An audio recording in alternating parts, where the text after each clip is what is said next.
जय श्री कृष्णा दोस्तों, स्वागत है आपका हमारे चैनल ग्रेसफुल इकोज में। जैसा कि आपने थंबनेल में देख ही लिया होगा कि आज का हमारा टाइटल है ब्रह्म मुहूर्त का रहस्य जानिए श्री कृष्ण से। तो चलिए शुरू करते हैं। दोस्तों, क्या आपको पता है कि महापुरुष क्यों कहते थे कि जो जागत है वह पावत है, जो सोवत है वह खोवत है।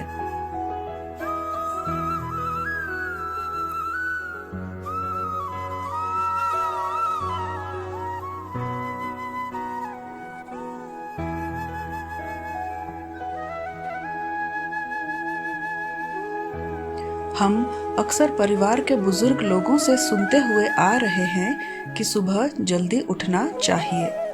वे हमें सुबह उठने के 1000 फायदे गिनाते हैं। सभी बच्चों की माताएं अपने बच्चों को स्वयं सुबह उठाती हैं, किंतु हमारी नई पीढ़ी तो देर रात तक जागते हैं और सुबह देर तक सोने का बड़ा ही फैशनेबल मानती हैं। देर तक सोने को बड़ा ही फैशनेबल मानती हैं। दरअसल हमारे परिवार के लोग सुबह जल्दी उठने को लेकर जो भी बातें बताते हैं उनके पीछे बहुत बड़ी आध्यात्मिक बातें छिपी हुई हैं। इतना ही नहीं, सुबह जागने को विज्ञान भी कहता है। वही विज्ञान उन्हें उनके पूर्वजों ने सिखाई थी और अब वह हमें सिखा रहे हैं। सुबह के समय का जो मुहूर्त होता है उसे ब्रह्म मुहूर्त के नाम से जाना जाता है और इस समय हमारा दिमाग प्रकृति के वातावरण और जो सुबह ब्रह्म मुहूर्त में उठता है उस व्यक्ति के साथ सब कुछ बहुत ही सकारात्मक रूप से क्रिया होता है। रोज रोज सुबह के समय पर जो भी प्रार्थना या ध्यान किया जाता है उसे सकारात्मकता और सफलता मिलती है। मित्रों, ऐसी ही विडंबना पर एक कथा व्याप्त है। इस कथा में सिर्फ ब्रह्म मुहूर्त के रहस्य के साथ एक ऐसी ध्यान की विधि बताएंगे जिससे अगर कोई 21 दिन अपनाता है तो वह अपने सपनों को साकार कर सकते हैं।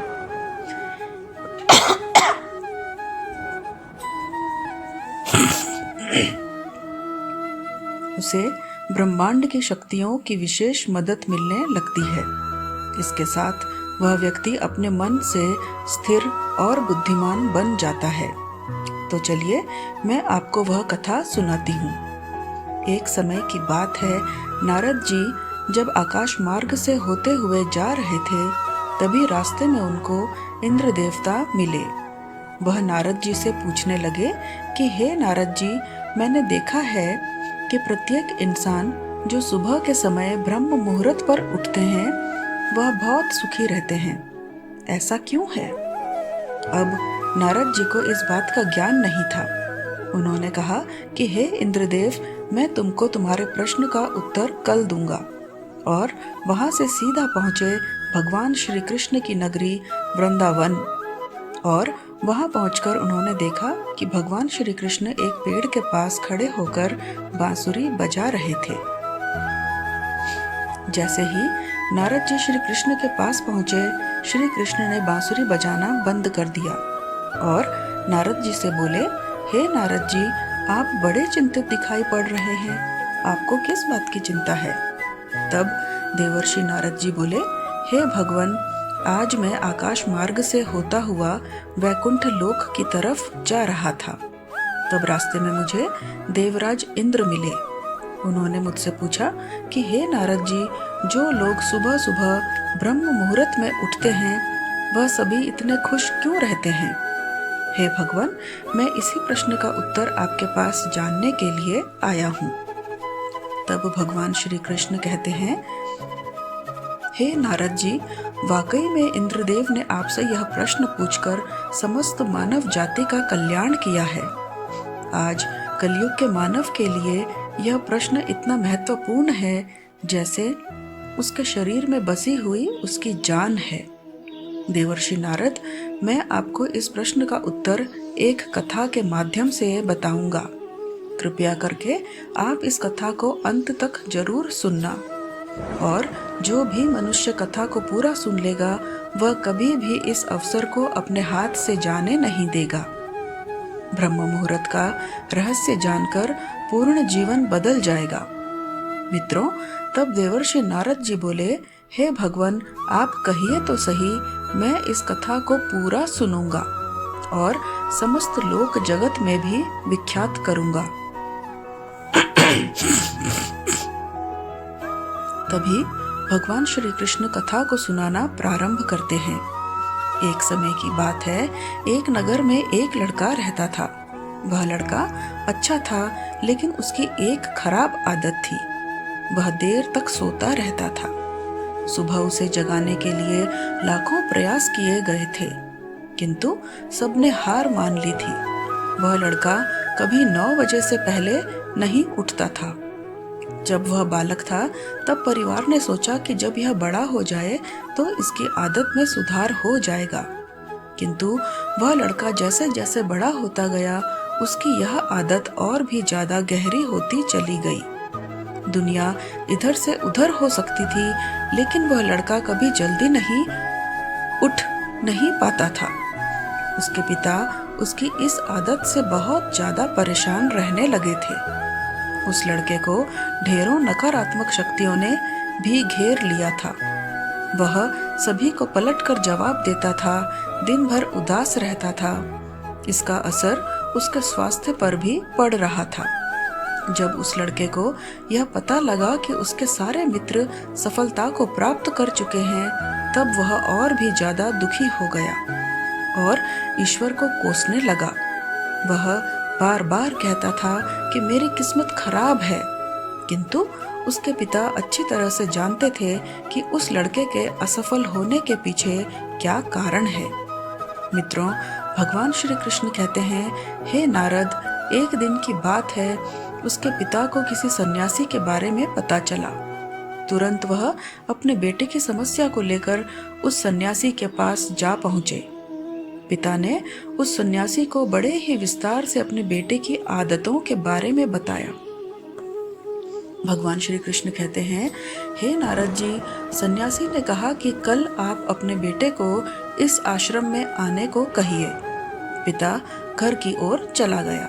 उन्हें पता था कि अगर वह सीधे तरीके से बेटे से सन्यासी को मिलने के लिए कहेंगे तो वह कभी तैयार नहीं होगा।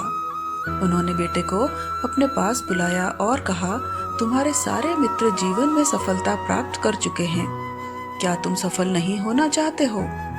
लड़के ने उत्तर दिया कि जरूर पिताजी, किंतु जब भी मैं अपने मित्रों से उनकी सफलता का रहस्य पूछता हूँ तब वे मुझे कुछ नहीं बताते हैं। तब पिता ने कहा कि मुझे यह रहस्य पता चल गया है कि वह सभी क्यों सफल होते जा रहे हैं।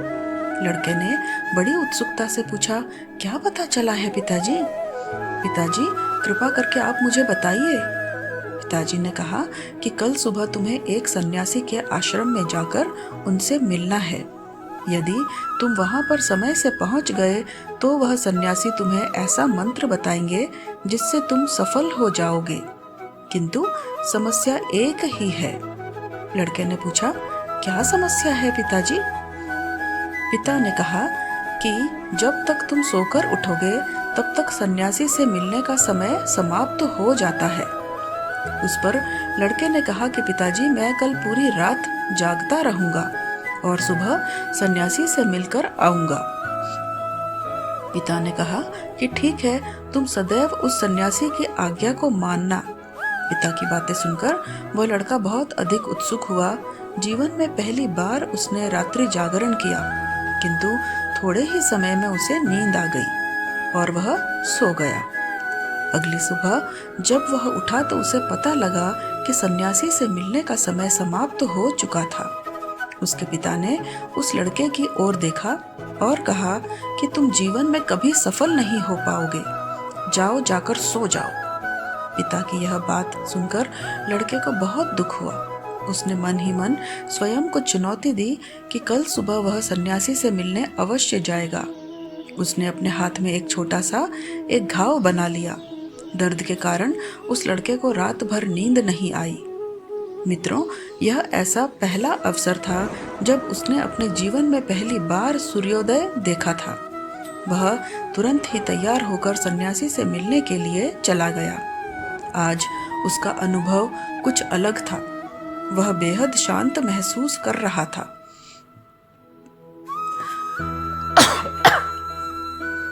चलते चलते वह लड़का जैसे ही सन्यासी के आश्रम में पहुंचा, वहां पर उसने देखा कि सन्यासी और उनके सभी शिष्य ध्यान लगाकर बैठे हुए हैं। जब ध्यान का समय समाप्त हुआ, तब लड़का उस सन्यासी के पास पहुंचा और उन्हें प्रणाम करते हुए बोला कि आपके पास कोई ऐसा मंत्र है जिससे मैं सफल हो सकता हूँ?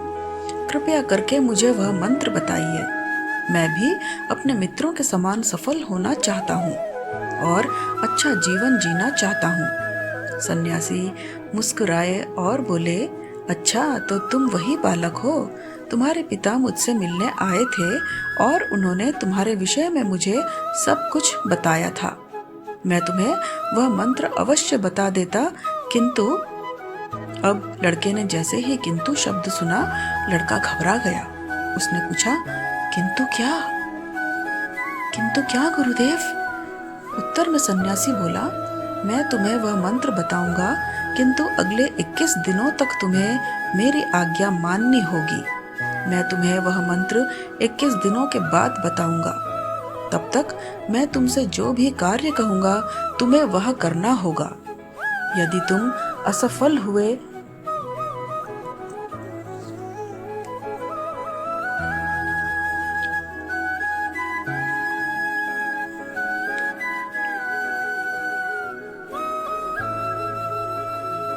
यदि तुम असफल हुए या कार्य के बीच से तुम्हारा संकल्प टूट गया, तब उस मंत्र का असर नहीं होगा।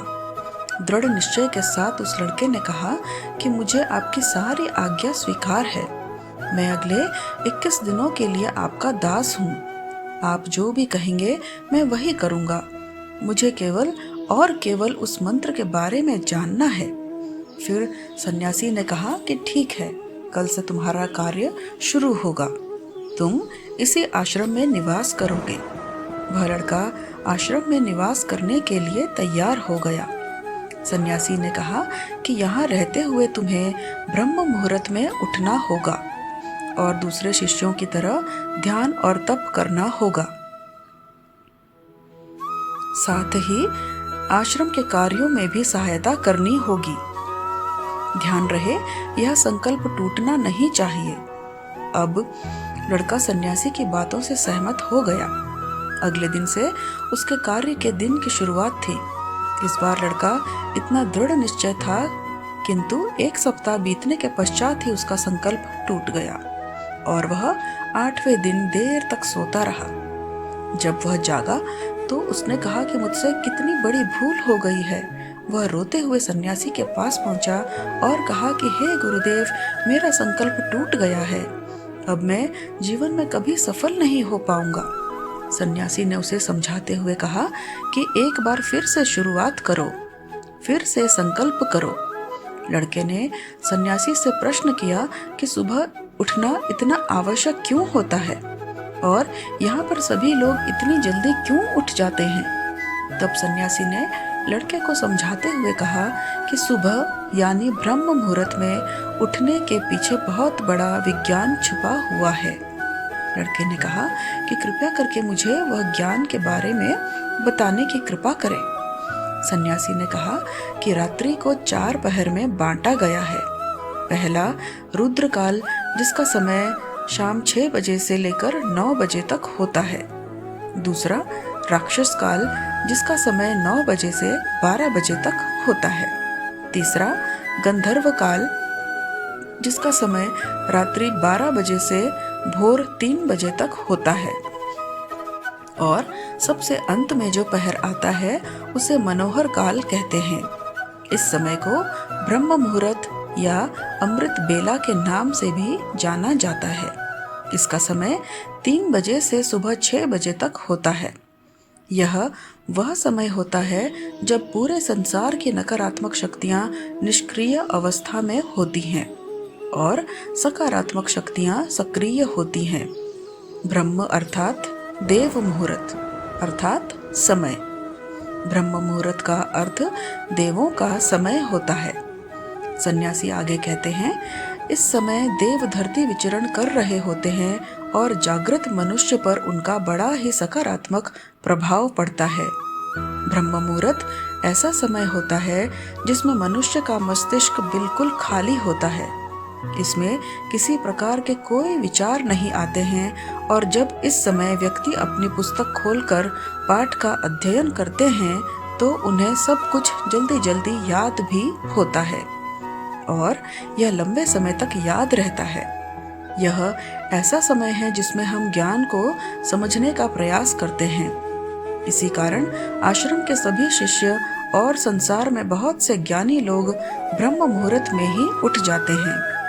प्राचीन काल में रोशनी का कोई स्रोत न होने के कारण लोग अपने दिन का समापन सूर्यास्त के साथ और आरंभ सूर्योदय के साथ करते थे। यह एक तरीका है जिससे मानव जीवन प्रकृति के साथ तालमेल बनाकर चलता है।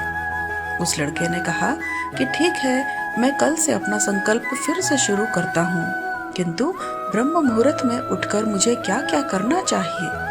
तब उस सन्यासी ने कहा कि ठीक है, मैं तुम्हें बताता हूँ कि ब्रह्म मुहूर्त में क्या और कैसे करना चाहिए। सबसे पहले उठकर धरती पर पांव रखने से पहले धरती माता को प्रणाम करना चाहिए। और सन्यासी आगे कहते हैं कि अपने हथेलियों की ओर देखो और ईश्वर को धन्यवाद दो कि उन्होंने तुम्हें आज का सूर्योदय देखने का अवसर दिया। इसके बाद नित्य कर्म और स्नान करने से शरीर ही नहीं बल्कि मन की शुद्धता भी बढ़ती है। स्नान करने के पश्चात ध्यान की प्रक्रिया होती है। ब्रह्म मुहूर्त की ध्यान प्रक्रिया की अवधि 21 दिन तक होती है। इस विधि का उपयोग तब तक किया जाता है जब आप अपनी कोई मनोकामना की पूर्ति चाहते हैं। यह ऐसा समय होता है जब व्यक्ति अपने आज्ञा चक्र को सक्रिय करने पर काम करते हैं। सन्यासी आगे कहते हैं, आज्ञा चक्र दोनों भवों के बीच होता है। यह संकल्प का स्थान भी कहा जाता है। अगर ध्यान इस चक्र पर केंद्रित किया जाए और अपनी मनोकामना को बार बार दोहराया जाए तो मात्र 21 दिनों के भीतर वह पूर्ण हो जाती है। अगर आपके मन में कोई अधूरी मनोकामना है और आप उसे पूरी करना चाहते हैं, तब सबसे पहले उस मनोकामना का स्पष्टीकरण कर लें कि आपको क्या चाहिए। यह निर्णय अवश्य कर लें। इसके बाद ध्यान की विधि को शुरू करें। ब्रह्म मुहूर्त में स्नान के बाद एक ऐसा स्थान चुनें जहां पर वायु का प्रवेश हो। ध्यान में शुद्ध प्राणवायु का होना आवश्यक होता है। ध्यान की मुद्रा में रीढ़ की हड्डी सीधी होनी चाहिए, साथ ही गर्दन भी सीधी होनी चाहिए। सुखासन की अवस्था में दोनों हाथों को घुटनों पर रखकर आंखें बंद करके बैठ जाएं।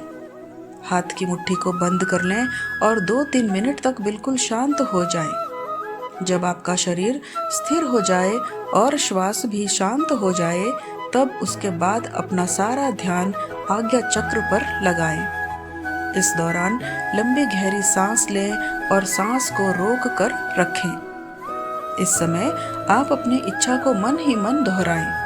अपने मन की आंखों से इष्ट देव और देवी देवता गुरुओं का चिंतन करें। जब सांस को रोकना कठिन हो जाए तब धीरे धीरे सांस को बाहर की ओर छोड़ें। सांसों को नाक से भरें और मुख से छोड़ें।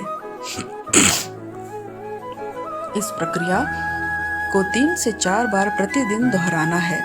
ऐसा प्रतिदिन करने से आपकी जो मनोकामना है वह अवचेतन मन तक अवश्य पहुंच जाएगी और इच्छा पूर्ति जल्दी होगी। आज्ञा चक्र सक्रिय होता है और हमारी आज्ञा को पूरा करता है।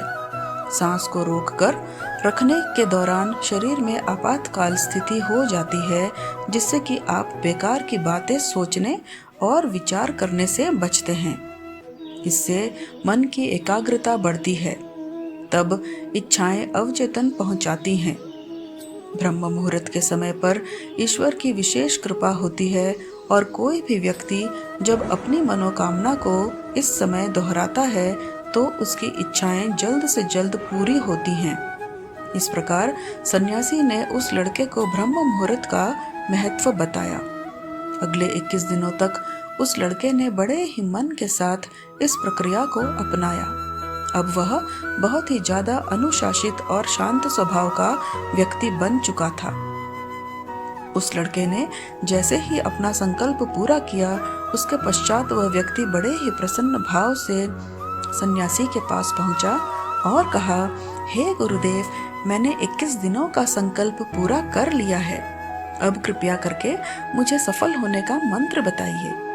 तब वह सन्यासी मुस्कुराते हुए कहते हैं, पिछले 21 दिनों से जो अभ्यास तुम करते हुए आ रहे हो वही तुम्हारी सफलता का मंत्र है। जो व्यक्ति ब्रह्म मुहूर्त में उठकर ध्यान प्रक्रिया को सही से करते हैं वह जीवन में कभी असफल नहीं हो सकते।